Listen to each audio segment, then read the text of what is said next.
Boa fase das joias do bairro já faz despertar interesse de clubes europeus nos nossos jogadores.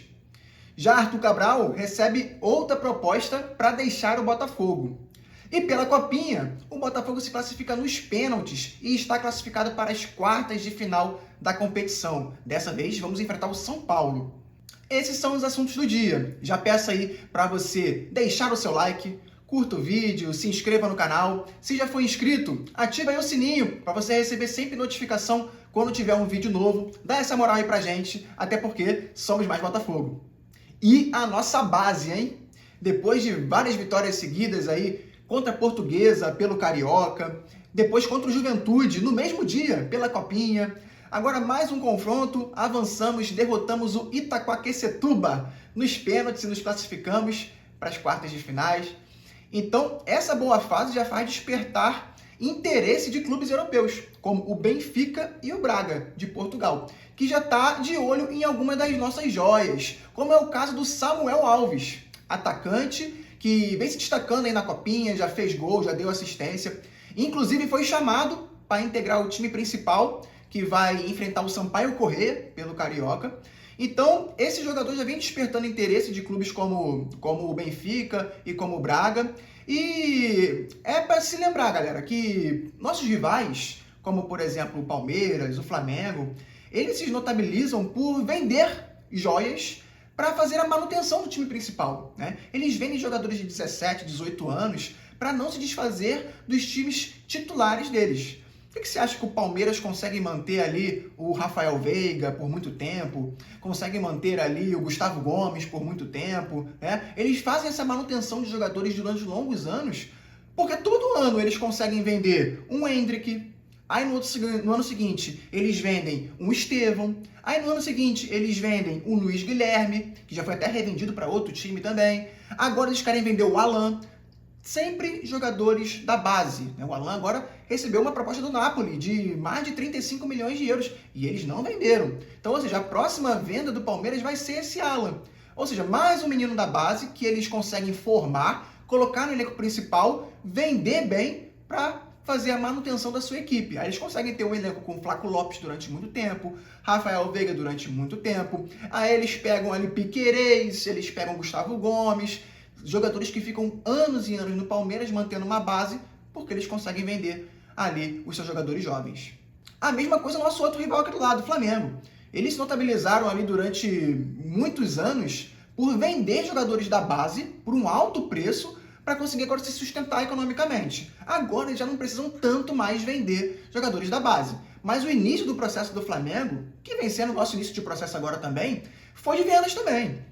O Flamengo teve que vender ali o Vinícius Júnior, que só ficou um ano no profissional. Teve que vender o Paquetá, também só ficou um ano no profissional. Logo em seguida eles venderam até o Léo Duarte, que era um zagueiro bem fraco, bem mediano para fraco, venderam para o Milan.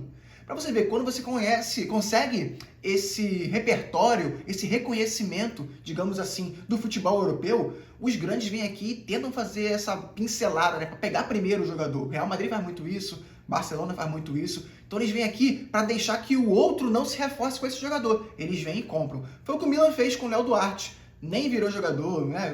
Virou jogador, né? Tem sua carreira, conseguiu sustentar sua família, cresceu financeiramente, né? Hoje, com certeza, ele já tem aí uma parte financeira muito boa, mas não ficou grande, né, no futebol mundial, nem no futebol brasileiro. O Léo Duarte acumula empréstimos, mas o Flamengo conseguiu vender e vendeu ele bem. Né? Então o Flamengo vende Paquetá, vende Vinícius Júnior, vende Léo Duarte, o Palmeiras vende Estevão, vende Endrick, vende Luiz Guilherme, agora vai vender o Alan. Então, ou seja, nós precisamos também ter esse tipo de histórico, começar a formar jogadores, mas antes precisamos colocá-lo no profissional, né? Não é vender agora sem ter sido testado, sem valorizar esse jogador, porque se a gente coloca ele no profissional e junto com o time ele entra num crescimento, a gente consegue vender ele por bem mais caro, né? Então, primeiro, amadurecer esse jogador, colocá-lo no profissional, conseguir uma venda depois posterior, para a gente conseguir a manutenção. Aí a gente vai conseguir manutenção de Savarino, a gente vai conseguir manutenção de Danilo, conseguir manutenção de Vitinho, Alex Telles, Barbosa, né? Jogadores assim que a gente gosta e quer que fique no elenco por muitos anos,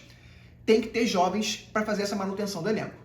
Se você também tem essa opinião de que o Botafogo precisa olhar mais para sua base, né, para conseguir formar grandes atletas e posteriormente no futuro conseguir vendas muito relevantes, curte aí o vídeo, se inscreve no canal, dá essa moral pra gente, até porque somos mais Botafogo. Já o Arthur Cabral, que eu sei que talvez você não goste muito, né? A torcida não tem tanta simpatia assim pelo Arthur Cabral, recebe mais uma proposta, né? Mas dessa vez vem de um futebol já lá do mundo árabe, né? Não é uma proposta de um europeu, não é uma proposta de um italiano, como foi a do Torino. E dessa vez não deve ser aceita mais uma vez essa proposta, né? Dizem alguns setoristas que os valores foram abaixo do proposto pelo Torino. O Torino aí chegou a oferecer 9 milhões de euros, podendo chegar aí com algumas cláusulas, algumas metas a serem cumpridas, até 12 milhões de euros.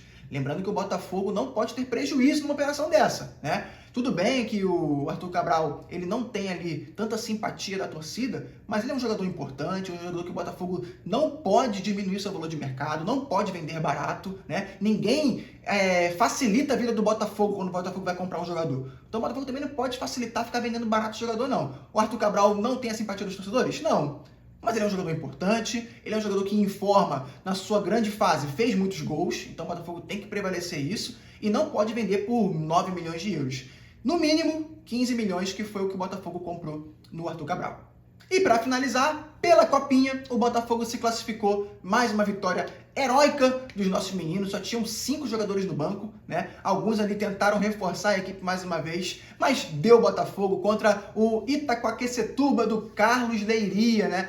Um treinador que não deixou saudades pra gente aqui ano passado, né? Teve uma péssima passagem aqui pelo Fogão, mas estava lá à frente do time paulista. Eles chegaram ali recuado, trancadinho e tal, o jogo foi 0-0, o Botafogo não conseguiu ter chances tão claras, o goleiro deles não foi assim tão bem no jogo para sair como o herói do jogo, pelo contrário, foi um jogo ali bem amarradinho, mas foi para os pênaltis, teve cavadinha, teve ali um momento gelado da nossa garotada, e enfim, passamos, vencemos nos pênaltis, agora é se concentrar para as quartas de final, vamos pegar um grande, vamos pegar o São Paulo, vai ser jogão, e provavelmente nós podemos ter já um reforço da garotada que está no Rio. Isso porque o Botafogo joga contra o Sampaio Corrêa agora no domingo, e o jogo contra o São Paulo é na segunda. Ou seja, vai ser aquela correria, né? Joga contra o Sampaio Corrêa no domingo, já pega ali provavelmente a condução, já vai para São Paulo de madrugada, já amanhece em São Paulo para o jogo, né, contra o São Paulo, na casa deles, provavelmente, né? Ali na segunda-feira, provavelmente ainda vai sair o horário, mas o confronto já está definido, vai ser na segunda-feira. Então, muito provavelmente, esses garotos que vão viajar, né, ali durante a madrugada e tal, devem retornar para ajudar os garotos lá. Talvez fiquem ali no banco, entrem no segundo tempo, né? Talvez não aguente o jogo todo por conta do desgaste físico, mas vai ser muito importante esse retorno deles para o Botafogo seguir para as semifinais e tentar buscar esse título inédito. Então é isso, rapaziada. Se você ficou até o final do vídeo, deixa o like aí, curte o vídeo, se inscreve no canal. Se você já foi inscrito, ativa aí o sininho, cara, para você receber notificação sempre quando tiver um vídeo novo. Dá essa moral aí pra gente, até porque somos mais Botafogo. Um grande abraço, saudações alvinegras.